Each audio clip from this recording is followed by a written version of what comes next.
Hi, I'm Cassandra. And I'm Kate. And we are part of the cultural engagement team at Central Bedfordshire Council. This is Story Search, where we share stories of arts, culture, community and heritage from across Central Bedfordshire. I'll share it with you. I'll share it with you. I'll share it with you.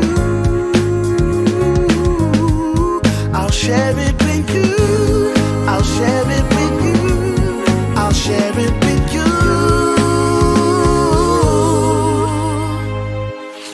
So it is made out of paper and prayers, really, isn't it? Very much so, very much so. Our chief pilot comments that never be prepared to fly higher than you're prepared to fall.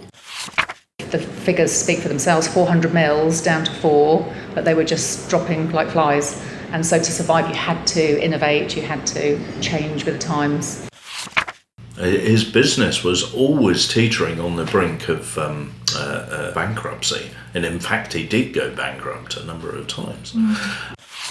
Sweden, Zambia, Australia and Biggleswade. This has been one of my favourites. Oh, really? Oh my This is the goodness. first podcast I've ever done.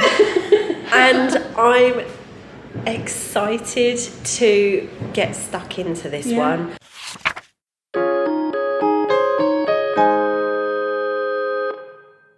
It's noisy here. It is noisy here.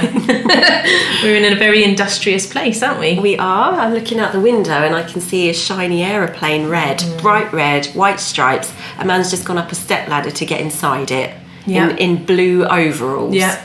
Talk to me about what's happening this episode. So, one of the things that really strikes me about Central Bedfordshire is that we've got these sort of huge stretches of rural land, and you think, you know, maybe it's me because I've lived in a town all my life, but you think, oh, there's nothing much going on out there. Yes. And you know, I'm so wrong. The industry and the agriculture and the community and the stories that are out there in the rural bits of Central Bedfordshire are really, really fascinating. So we're in the eastern side of Central Bedfordshire near Biggleswade? So Biggleswade is going to be the nearest town to the places that we visit this time, but we're not actually going into Biggleswade. So the places I want to take you to are the Shuttleworth collection and also to Jordan's Mill. And both of those would describe Biggleswade as their neighbouring town. So we're really exploring the sort of Central Bedfordshire landscape, the industrial age, the way machinery changed to move things forward, and people that we meet are going to have a really good understanding of those times and are either creating art from that or educating our children on it, and are quite important people in our community. Absolutely. And I think one of the themes that will be coming through all of this is how these innovations, which might have come from one person's mind, absolutely changed the world. You know, it's not just a Central Bedfordshire thing, it's not just a Biggleswade thing. Some of the inventions that happened right here changed the world. Story Search, Central Bedfordshire. And in Biggleswade, if we were to go there, would we see any signs of the things you've been talking about in the actual town? So I believe that the inventor Dan Albone does have some blue plaques in Biggleswade, and there's a sculpture as well. But also you can see references to the history of it in the street names and the car park names and things like that. But it doesn't seem front and centre. And who are we meeting at Shuttleworth and what are they here to talk about? So we are going to meet the wonderful Matthew Studdert Kennedy, he runs the education service at Shuttleworth. But if you talk to him, he's actually been here forever. You know, he's been here for so long in lots of different roles, and he actually created the education department at Shuttleworth and is doing it marvellously. But as you'll hear, he's a font of knowledge about, you know, all things local, but also, you know, about the collection itself in terms of the vehicles that they have here and really significant objects in their collection. So I'm Matthew Studdert Kennedy and I'm the Learning Coordinator for the Shuttleworth Trust. And at the moment we're sitting in the Skyline office of the Shuttleworth Collection. That we are. So we have come through some sort of engineering wonderland, up a million flights of stairs, and as I look out of the window, I can see fields and aeroplanes and all kinds of things. Can you tell us a bit about what the Shuttleworth collection is and does? Certainly. So the Shuttleworth collection is one of 3 visitor attractions that the Shuttleworth Trust operate. So we have the Shuttleworth House, and then we have the Swiss Gardens, and the collection itself, which is a transport collection that's very unique in that it is the only working transport collection, and we cover pioneering transport for aviation and road vehicles, and so we have everything from bicycles all the way through tractors and lorries and buses and steam engines, and then the aeroplanes that most people know us for, all of which are kept in working condition, and all of which we try and exhibit to the public as much as we can. Could you describe, if they were going to find you on a map, what are the towns that are surrounding you or closest to you? So we're closest to Biggleswade, so we're about 50 miles north of the M25. So I'm going to go back to Biggleswade because I know that there's a really interesting story about Biggleswade that I'd like to explore with you. But before we do that, I wondered if you could pick perhaps 3 exhibits in your collection that you are most proud of having here. So one that we are probably most famous for is we are lucky enough to house the world's oldest airworthy aeroplane. It's a 1909 Blériot 11, so 115 years old, and whenever they have completely wind-still conditions for an air show, then we will fly that.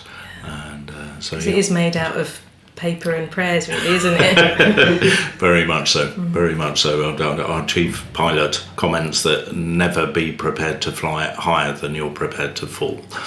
So, because one day you Wise words. Wise words. Okay, Absolutely. so that's one. And then we have a probably the most famous racing aeroplane in the world. It's the de Havilland DH-88 Comet. Was designed to compete in the 1934 McRobertson Air Race from Mildenhall to Melbourne in Australia. An achievement that it made in less than 3 days, so just over 70 hours, which is less than a third of the record time that had been achieved to that date. And the race was a particularly significant moment in history because that was when people say the world shrank overnight, right, because people hadn't really conceived of ever going to Australia on holiday, for example. Yes. And it was as a direct result of that race that airline companies began to see that setting up routes to Australia were achievable. And obviously in those days people got their news from watching Pathé newsreel footage in cinemas, so it's quite a shock to cinema goers to see footage from Australia, being able to watch that just 7 days after the aircraft had taken off at the start of the race. So It really is incredible when you think about it, how world-changing these vehicles are. You know, it completely changes everything that comes after, doesn't it? Absolutely. And what would you say is your third most exciting exhibit? So a 1903 De Dietrich racing car, which is the most fantastic fun to be a part of, being a passenger in. It's significantly faster than you would expect for something that's over 120 years old.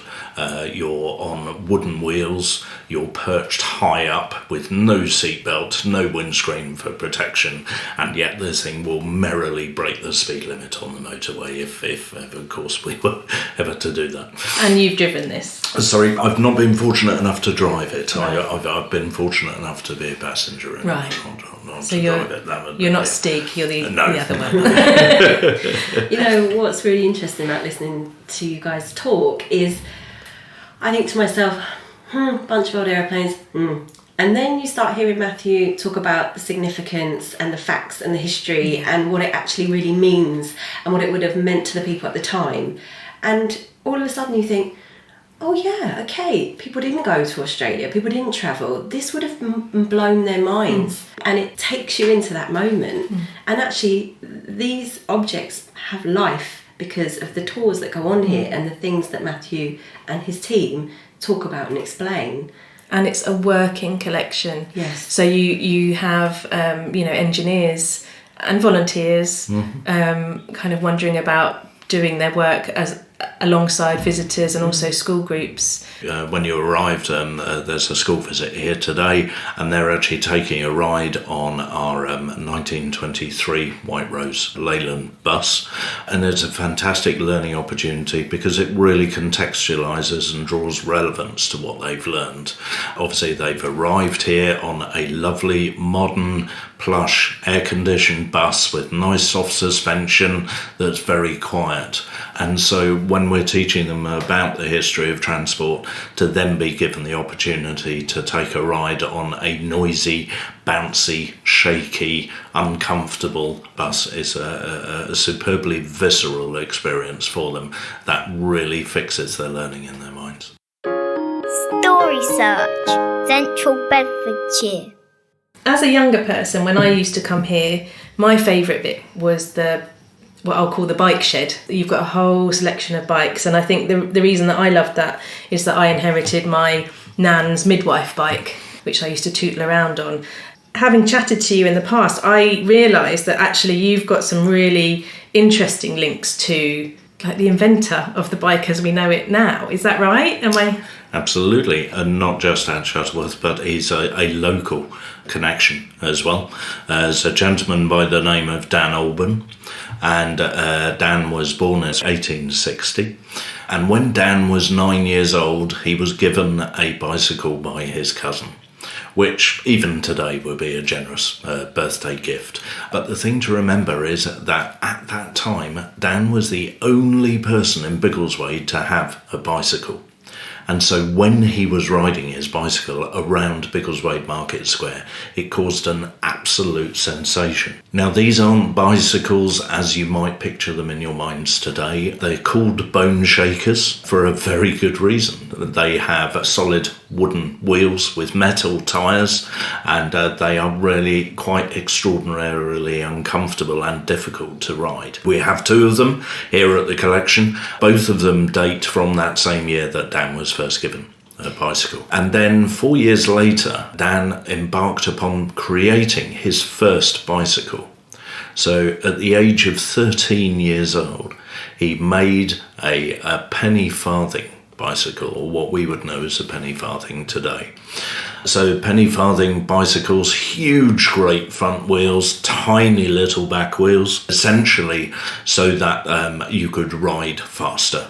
The bigger the wheel on the front, the faster you were able to go with each turn of the pedal. And that's probably what amazes me most about Dan's story, is that by the age of 13, he had gained enough skills helping out in the local blacksmith shop to be able to create his own bicycle. And just for any avoidance of doubt, it was a quality bicycle. Not only did he ride this bicycle, but he started to enter it into local bicycle races, and he won every event that he entered on that first bicycle. And the model of the penny farthing, which we can probably all picture in our heads, that's not what we ride now, is it? Absolutely not. So what changed? So the thing that changed was down to not actually Dan Albone, but there was an inventor up in Coventry who looked at the number of accidents that people were having on penny farthing bicycles, which essentially are very unstable, not only being incredibly difficult to get on, but very susceptible to you pitching over the handlebars and falling from a great height if you crash. And so this gentleman invented what he called the safety bicycle, and that was the biggest difference. Is you end up with a bicycle as we may recognise it today, with the front wheel and the back wheel being the same size and much smaller. And he was able to do that by linking the pedals to the wheels with a chain. Story Search, Central Bedfordshire. And by this time, Dan had set up a factory in Biggleswade and was producing a number of bicycles. And they, in turn, were being used to win races and set world records. So he was very well known at this time. And he could see the merits in this new design of bicycle. But he felt that there was room for improvement. Very quickly, he was selling a significant number of these safety bicycles, as well as he was racing them. And one of the lovely things you told me about Dan is that he adapted his bike for women and also for babies. To great consternation, he created what is recognised now as the first bicycle ever designed specifically for women. And the main design adaptations were almost entirely driven by the clothing that was worn in that time. So long flowing skirts that you wouldn't be able to get on a gentleman style bicycle. And also if you rode along, there was a good chance that the skirt would get caught up in the chain and the wheels. So the most visually significant alteration that he made was to remove the crossbar and to reposition it lower down the bicycle so a lady could step through and ride quite comfortably on her bicycle. And then there were other minor adaptations to make sure that the skirt and the light didn't get caught up. And even now, if I went to a bike shop, the bikes for women still have that design, even though we don't wear the skirts anymore. Absolutely. I'm just interested in, do you have evidence of that reaction to this change in bikes? You know, were there newspaper articles or interviews or something that sort of said, how dare he? You know, was it a sort of we don't want women on bikes thing? Yes, yeah. Broad brushstroke answer would be yes.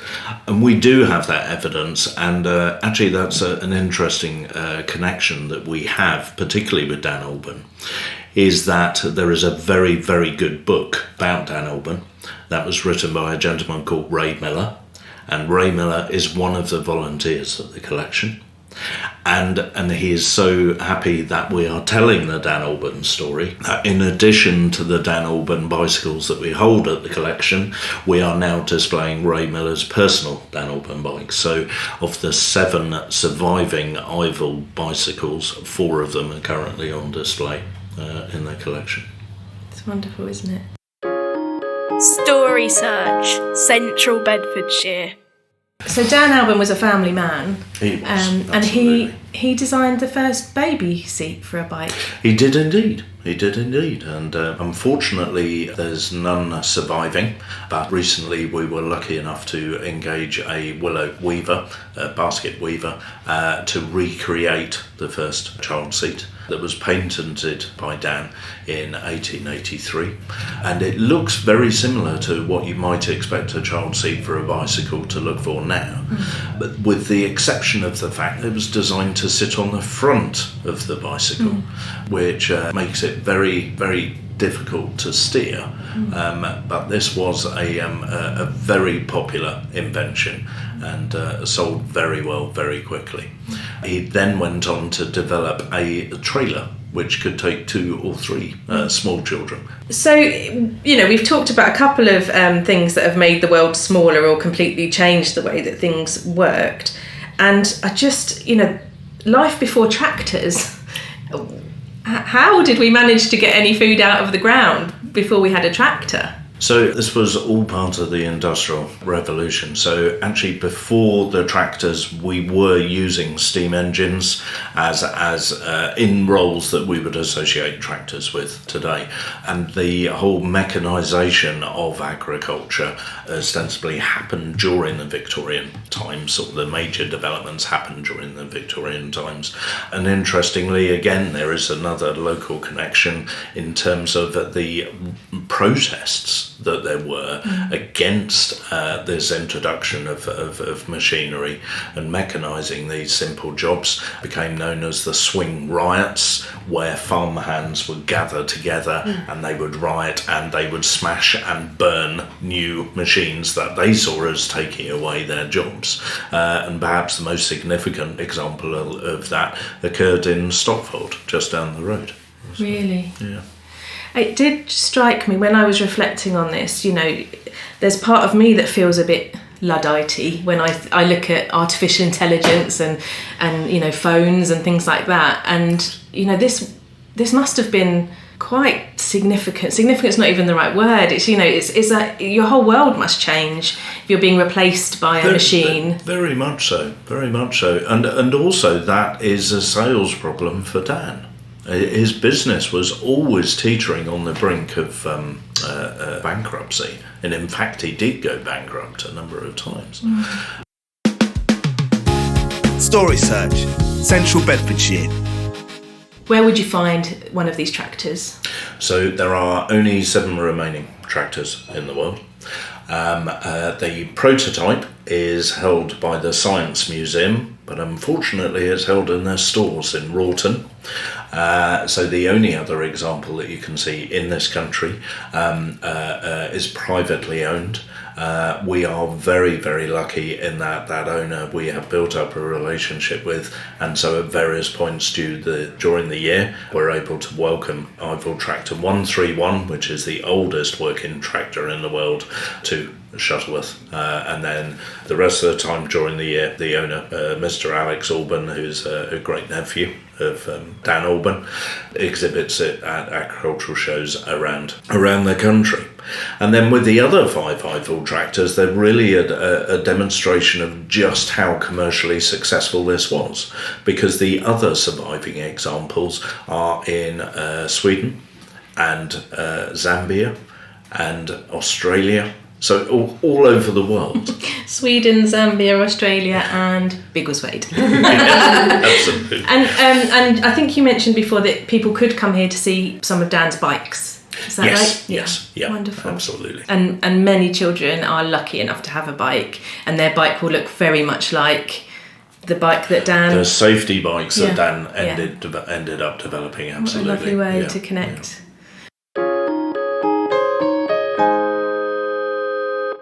And you've been working hard here to try and increase people's awareness of the importance of Dan Albone, haven't you, through your education work? Yeah, very much so. So we've been lucky enough to work with several schools in Biggleswade, local schools, to develop an education package, so that when young people are learning about a period of time which the national curriculum defines as being beyond living memory, that they are learning about somebody of significant local importance. And so obviously we've chosen Dan to be a part of this, and we have developed a package for primary schools and middle schools, looking at the significant impact that Dan had on the world with his inventions, looking more specifically at the bicycles and the changes that he made to his bicycles, looking at the tractor, and then extending that to look at terms like horsepower, which many people will be familiar with, but not many people may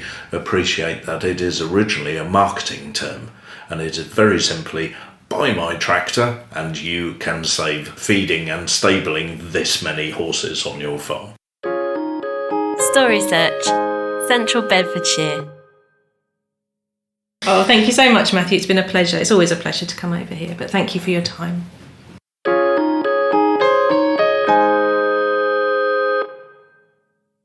And people that might be listening far and wide may or may not have heard of Shuttleworth, but they will have heard of Jordan's because they might have eaten it for breakfast this morning. Yeah. So what's Jordan's Mill and what's its significance? So I'll also be taking you to meet a lady called Lisa Farmer, who works at Jordan's Mill, which is again close to Biggleswade. Now Jordan's, your mouth might have started watering at the sound of Jordan's, because they're a very well-known cereal manufacturer, and they have been for a long time, and we will hear about how their innovation really transformed the industry, the agricultural industry and food production locally. I'm Lisa Farmer, and I'm the Marketing and Heritage Manager here at Jordan's Mill. So Lisa, thank you so much for having us here today. It's a really beautiful building that we're in, but before I ask you to describe the building, could you tell us where we are geographically? So yes, we're in Broome, just outside of Biggleswade. So we're on South Hill Road, so very close to the A1. There are signs, there are brand signs directing you here from the A1 to Jordan's Mill. So yeah, really good transport links, obviously close to Biggleswade, close to the train station, and right next to the beautiful River Ivel here, which we can see from our window. And I'm looking out of the window here, and it is beautiful and rural. Would you say that the area around here is primarily a rural area? It is, yeah. Lots of villages. Obviously, we've got Biggleswade, Sandy, you know, the nearest towns, but lots of sort of farming communities, small villages, very rural, yes. Yeah, it's beautiful. It's really, the drive over here, which I took longer to do than everybody else, was very beautiful. I wonder if you would be able to just describe for the listener, you know, where we are. What would they expect when they walked into the building? What could they see when they walk into this building that we're in? So when they arrive at Jordan's Mill, they'll come into the car park, and right in front of them will be the Riverside Cafe. So that's the first thing they'll see. It's a beautiful wood-framed building, an eco structure. It was built 10 years ago when the site was developed. So that's the first thing they'll see. And walking through the Riverside Cafe, as the name suggests, you're spot on the River Ivel, so you've got the beautiful view of the River Ivel and the lovely old mill to the right hand side of that. We've also got a mill shop just behind the mill and some beautifully landscaped gardens which were designed actually to reflect the heritage of Biggleswade and Sandy's market gardening, and also to reflect the pathways through the garden reflect the River Ivel and its sort of meandering sort of route. So the gardens are beautiful, and we've got the meadow and woodland. So we also do children's trails in the holidays for children. You can tour the mill, of course, if you want to come and have a look and learn more about the mill. And we're open Tuesday to Sunday for breakfast, brunch, lunch, afternoon tea. Lovely. Just a cuppa and a cake. And the reason that all of this is here is because of the mill itself. It is, yes. So could you describe to us, could you tell us why this particular mill is so important? I think probably one of the main reasons why it's so important is because it's the only roller mill left in Bedfordshire that can still demonstrate the machinery and is still open to the public. Back in the 1850s, there were over 400 windmills and water mills in Bedfordshire alone. Now there are only 4. So, you know, back then, bread was 70% of the diet, so milling was so important. Flour milling was important, and also if you think about the modes of transport, horses and carts, you couldn't really get very far with a horse and cart. So, you know, most people had small holdings, most people had chickens, pigs, that kind of thing. And interestingly, the waste products of milling, flour milling, was bran, and that was fed to the animals, so that was used as animal feed. So I think just actually existing and still being here is probably why home mills, as it's called, is so important.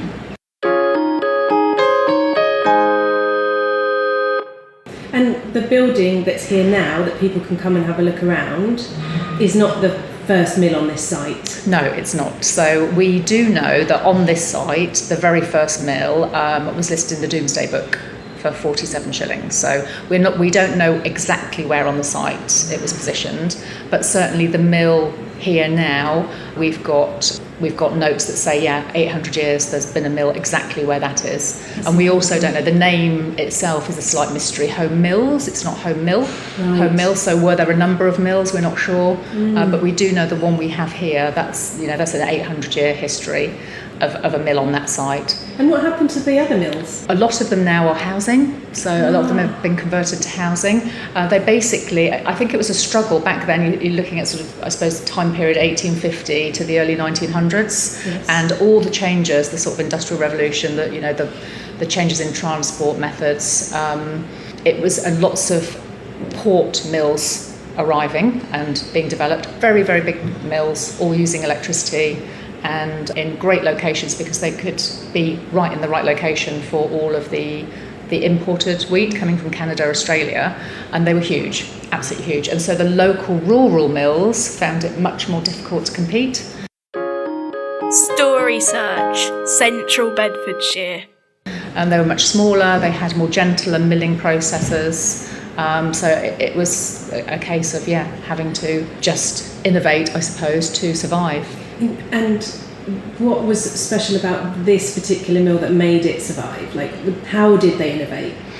So one of the first sort of things I think that happened here, the Jordan family first came to Home Mills in 1883, so they leased it for a while. They leased it for 10 years, but they actually came up for auction and they managed to buy it in 1893.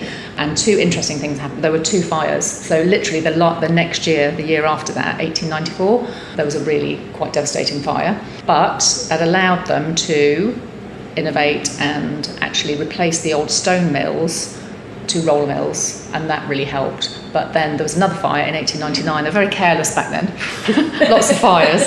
So that was much more devastating, absolutely. And you sort of picture the water wheels, the chocolate box water wheels that you see in water mills, the wooden ones. They were all destroyed, and they were actually replaced by a turbine, a state-of-the-art water turbine, pretty much like what you'd see in an aeroplane. Yeah. But they were at Gilbert and Gilkes, absolutely state-of-the-art. So it's still there now. So that was put in.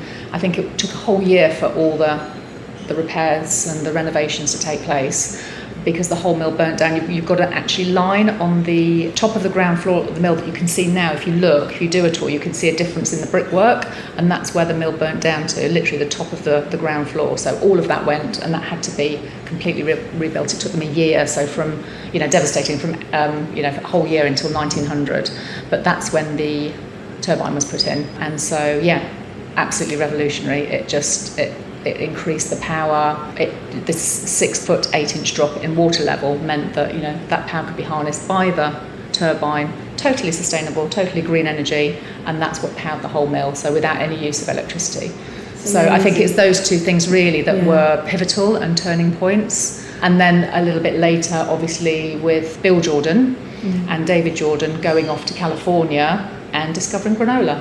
And that was another sort of pivotal moment, and another big change. So the innovation back in the sort of the late 1800s and the new technology, and then actually real innovation, going out there, finding something that was brand new, granola, cereal bars, bringing it back, developing it, doing test kitchen. I think Mrs. Jordan, she was, I think her Raga there is over 70 years old, and so lots of testing went on in the kitchen. Amazing. So listeners the penny might be dropping for listeners that the Jordan's family we're talking about were the originators of the Jordan's cereal that they can buy today. Yes, that's right. That's just wonderful, isn't it? And there's members of that family still involved in this as a heritage centre. There are, yes. It's incredible actually that's we don't feel like much happens in Central Bedfordshire sometimes, and yet here we are. At the cutting edge of innovation, not once, but at least twice. Yes. So that's really fascinating. Story Search, Central Bedfordshire. How would you describe Jordan's Mill as a heritage attraction, and how that's affected the local area or community? So as an employer, we employ quite a lot of local people, obviously in the cafe and in the shop. We've got a gardening team.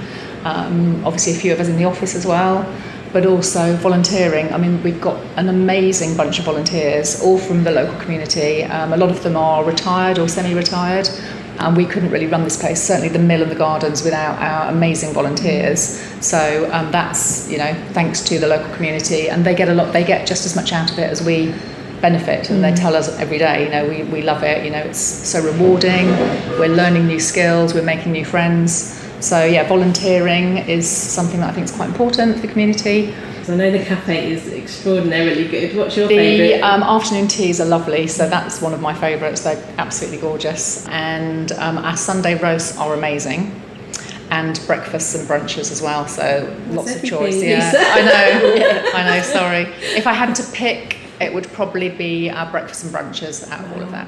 Lovely. Yeah, my top favourite. I mean, we do have events that run, so during the holidays, the school holidays, we tend to run children's trails, either nature trails, or we've got a lovely Easter one coming up, and there'll be one through the summer holidays as well, and October half term we normally do a Halloween trail. And talking of events, as I walked in, I walked past at least six ladies with beautiful wreaths. Can you tell us a little bit more about what they were doing here today? Yes, they were making spring wreaths with Jenny Osborne from Hillside Gardening. So she's a local businesswoman, and they're all natural, so natural foliage, and then, well, for this particular workshop, little Easter sort of rabbits and eggs. So yeah, we've been doing workshops with Jenny for the last couple of years, and they're really successful. So we tend to do workshops at Christmas with her, and this is something new for this year, which has worked really, really well. But they look fabulous, didn't they? The wreaths. Oh, they're just amazing. Yeah, they look all different and all so creative. And all professional. Really amazing.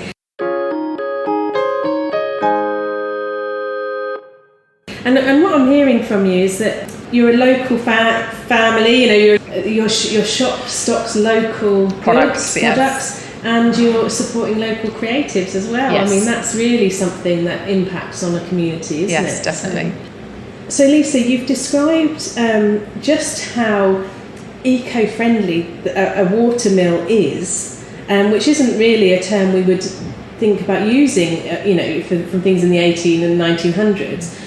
But it's incredibly relevant now, and I'm just wondering, is that still something that's important to Jordan's Mill? Absolutely, yes, it is. And in fact, back in the Victorian times, when obviously water was harnessed to power the mill physically without any electricity, we've kind of tipped it on its head now. So to protect the machinery, water still powers the turbine and the crown wheel, but it doesn't connect to the machinery. That operates with electricity. But what we're doing is we're actually creating our own electricity now from the power of the water, and we're using that electricity. It more than powers the mill, but it actually, what we don't use then goes back into the grid. But we obviously need a bit more than that. We do need it. It doesn't provide all our electricity, unfortunately. So we have that turbine running. It's probably running now as often as we can, even when we're not doing tours. The turbine is running and it's producing electricity for us. It's something like the amount you get for a 3-bedroom house. That's what we can produce. So we're hoping to produce even more, but we've got some old, very old, like from the 1900s, grill plate in the sort of bed of the River Ivel at the moment, which is all degrading and it's corroding. So what we're trying to do is raise funds to replace that, but it needs specialist equipment, it needs divers, and that will increase the flow of the water through the turbine and increase the speed and therefore the amount of electricity we can produce. Because the turbines from 1900, that's still absolutely fine. We had it checked out, it's still working brilliantly. So what's that 124-year-old turbine? Yeah, isn't that amazing? Yes. And the British engineering. And the building that we're in now, it looks beautifully natural. It's a really modern building, but with this real kind of natural feel to it. Tell us a little bit more about the eco-friendly credentials of this building. So it was designed as an eco building. So it's oak framed. So you can see all the oak as you sit here. It's all around us, and it has got a very sustainable new form of heating. Amazing. So really wonderful. And again, there might not be an answer to this question, but I'm wondering, do people come here to study? No, but that's a really good idea, I think, for a tour. As touring as the heritage site, and I think that's a really good idea, an example of how it's been developed. And I know when Bill and David were very involved with the cereal company, they were pioneers with I think it was called conservation grade, and they paid their farmers a premium, like extra, to have 10% of their land devoted to wildflowers, hedgerows, that kind of thing. And I know Jordan Cereals have continued, they've got a different name for it now, but they've continued that, and they do pay their farmers a premium for the wheat, the cereals, and they still maintain that. So it's really, really important to have, it's very key. And the way that we do, our head gardener here and our gardening team, we don't use pesticides, we can't call it organic, but it's as far close to organic as you can get to.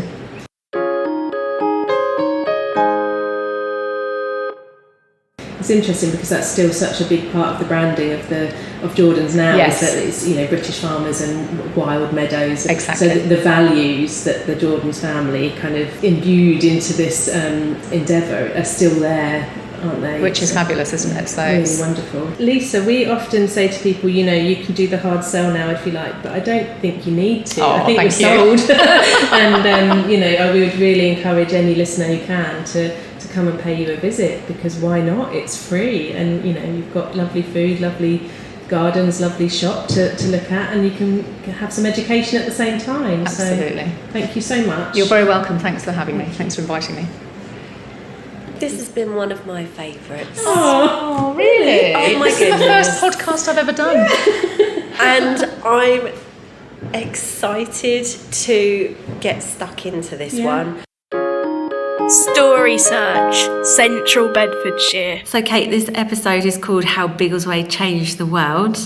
We've been to Shuttleworth, spoken to Matthew, we've been to Jordan's Mill, and we've spoken to Lisa. Can we conclude that Biggleswade changed the world forever?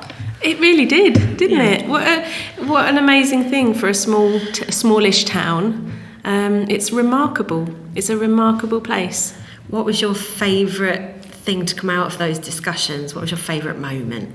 Well, I always love going to Shuttleworth. I've been there a lot, and actually hearing Matthew talk with such passion was lovely. But I haven't been to Jordan's as much, and I think learning about how the mill there equally changed the landscape around and the innovation and the technology. Those were things that I didn't know before, and that was really lovely to hear Lisa talk so passionately about Jordan's Mill. What stood out for me was the kind of look back at the history, but the kind of look forward to the children understanding their history, the next generation getting a grip on what has been going on in their community for so long. Isn't it great that so many children are visiting Shuttleworth or can do the nature trails at Jordan's to learn more about what's been going on here? I think it's really, really commendable what they're doing to engage with families and children and school children about the importance of these places to innovation. So one of the really fascinating things that's blown my mind is that when we talk about technology, we really feel like that's some sort of now thing, it's a modern thing, and we think about digital technologies and how they're changing the world for us. And I know that we mentioned it before, but these technologies, you know, the bicycle and the tractor and different turbines, you know, that was the iPhone of the day. It changed people's reality. And I think I'm right in saying, as women of a certain age, we both operated before the internet. So we've lived through that kind of seismic change, which makes me feel kind of much more connected to my ancestors who also lived through these seismic changes, you know, of moving into industry and the changes in agriculture, and, you know, women being able to cycle to the next village to find a husband, for example. It's really kind of given me a deeper understanding of what it is to be human in a changing world. And it's times of sort of that we feel now of excitement and interest, but also uncertainty, and what does it mean for our children. I wonder if they were worried about their employment of their children on the fields and things like that. Yeah, it must have felt very unnatural in a way that I feel about some of the digital, technologies that are developing far too quickly for my liking. It must have felt really, really unsettling and exciting. Because they are both times where the world became smaller. Yeah. That's what I took away from the experience at Shuttleworth, where, you know, somebody makes it in a plano to Australia, and it's like, whoa, okay, we can get to Australia. And, you know, with the click of a button, you can communicate with somebody far away. You know, it's those same sort of world-shrinking experiences, isn't it? Absolutely. The other thing that stood out was this kind of intergenerational feel. You talked a lot about that with Lisa when you were explaining who you could see in the cafe, grandmas and children. And of course, Shuttleworth is quite an intergenerational place of culture, isn't it? Yeah, it is, and it's a place that I went to as a child with my dad, and my dad has taken my children there. You're off to change the world somewhere else. I am. So I'm going to pastures. Chat. Yeah, it's been so wonderful, Cassandra, to do this little adventure with you and to really learn more about the place that I live in. I know we're doing this as part of our day jobs, but, you know, we're both Central Bedfordshire residents, aren't we? And I feel more connected to the place that I live as a result of going on this adventure with you and exploring these places and these stories. But the adventure doesn't end there, even if you're jumping off. I hope you're not jumping off. The adventure doesn't end there, even though you're stopping at a different station. We are going to move onwards to Barton. We are going to look at Barton breweries and bad behaviour. And that's going to be our next stop on this journey with the listeners. So, where are you off to change the world from? I am going to join the Green Sand Trust, which is a charity that looks after huge swathes of Central Bedfordshire. And I'm very excited to carry on learning about this place and our geography and geology and ecology. You'll be working with someone called Daniel, who has given us a fantastic interview for the next episode. It's our first sort of story walk. We go on a walk with Daniel, which I think is really important when we think about the Green Sand Trust, because they are all about movement across these wonderful parts of our region. And he's going to be talking to us about some special places in Clophill and Silsoe. Clophill and Silsoe.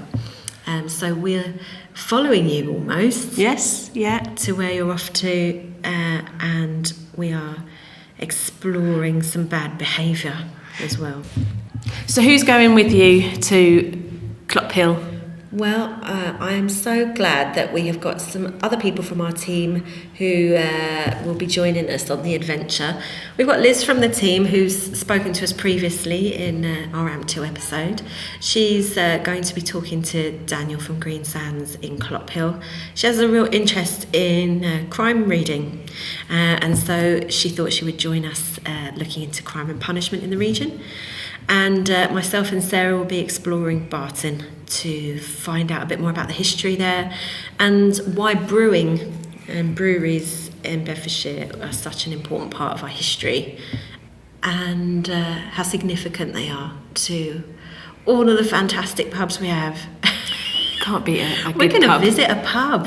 We're going to actually hang out in one. That's fantastic. I know, yeah. Wonderful. It's really something. The treasures all around us we might find, left all around me. It's a secret shrouded by a veil of time. I'll share it with you.